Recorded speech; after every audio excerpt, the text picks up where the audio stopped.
We are seeing record high temperatures in the west, and if you think this summer is already toasty, well, summers in the future could be even hotter due to climate change. New state-of-the-art technology shows us what our world could look like if our greenhouse gas emissions stay on roughly the same pathway. This U.S. map estimates how much warmer we could be by the year 2050.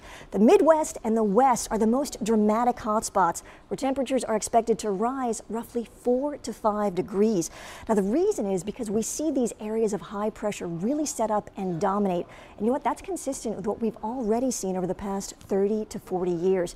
And keep in mind, these are pretty optimistic emission scenarios.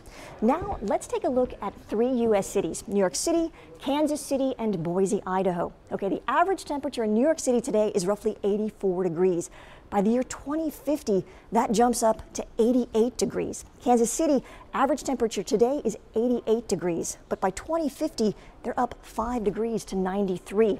And for Boise, Idaho, you go from an average high of 90 degrees all the way up to 96 degrees. Basically, it boils down to more weather extremes, and that means more droughts in the southwest and in the southeast, more wildfires, and longer, more frequent, and more intense heat waves across the country. That puts a bigger load on the electric grid and increases our risk of power outages. This new technology gives us a really interesting way to look at the future. And from what we're seeing, the forecast isn't very good. The bottom line is that in addition to dealing with the issue of reducing greenhouse gases, we also need to be planning adaptation strategies that will help us cope with the impacts of climate change. I'm climate expert Dr. Heidi Cullen.